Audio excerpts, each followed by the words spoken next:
मैं इन्हें जानता हूँ। ये रविंद्र बिसरिया है। एमए में पढ़ता है। आओ मिलाए तुम्हें। ठाकुर साहब ने एक बड़ा सा घास का तिनका तोड़कर पीछे से चुपके से जाकर उसकी गर्दन गुदगुदाई। बिसरिया चौंक उठा, पीछे मुड़कर देखा और बिगड़ गया। यह क्या बदतमीजी है ठाकुर साहब। मैं कितने गंभीर विचारों में डूबा था। और साथ साथ बड़े विचित्र स्वर में आंखें बंद कर बिसरिया बोला, आह कैसा मनोरम प्रभात है। मेरी आत्मा से घोर अनुभूति हो रही थी।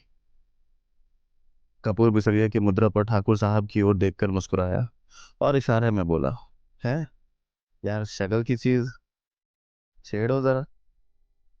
ठाकुर साहब ने तिनका फेंक दिया और बोले, माफ करना भाई बिसरिया। बात यह है कि हम लोग कभी तो है नहीं, इसलिए समझ नहीं पाते क्या सोच रहे थे तुम।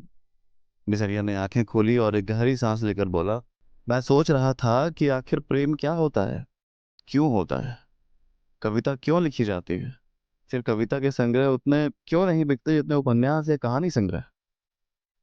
बात तो गंभीर है।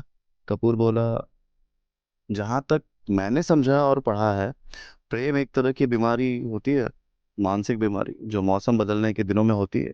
मसलन क्वार कार्तिक या फागुन चैत, उसका संबंध रीढ़ की हड्डी से होता है।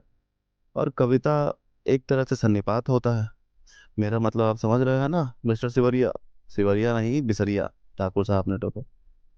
बिसरिया ने कुछ उजलत, कुछ परेशानी और कुछ गुस्से से उनकी ओर देखा और बोला, क्षमा कीजिएगा, आप या तो फ्राइडवादी हैं या तो प्रगतिवादी, और आपके विचार सर्वदा विदेशी हैं। मैं इस तरह से के विचारों से घृणा करता हूँ। कपूर कुछ जवाब देने ही वाला था कि ठाकुर साहब बोले, अरे भाई बेकार उलझ गया तुम लोग, पहले परिचय तो कर लो आपस में। ये है श्री चंद्र कुमार कपूर, विश्वविद्यालय में रिसर्च कर रहे हैं, और आप है श्री रविंद्र बिसरिया, इस वर्ष एमए में बैठ रहे हैं, बहुत अच्छे कवि है। कपूर ने हाथ मिलाया और गंभीरता से बोला, क्यों साहब, आपको दुनिया में और कोई काम नहीं रहा जो आप कविता करते हैं। बिसरिया ने ठाकुर साहब की ओर देखा और बोला, ठाकुर साहब यह मेरा अपमान है। मैं इस तरह के सवालों का आदी नहीं हूँ, और उठ खड़ा हुआ। अरे बैठो बैठो।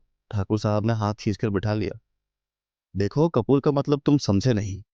उसका कहना यह है कि तुम में इतनी प्रतिभा है कि लोग तुम्हारी प्रतिभा का आदर करना नहीं जानते, इसलिए उन्होंने सहानुभूति में तुमसे कहा कि तुम और कोई काम क्यों नहीं करते। वरना कपूर साहब तुम्हारी कविता के बहुत शौकीन हैं, मुझसे बराबर तारीफ करते हैं।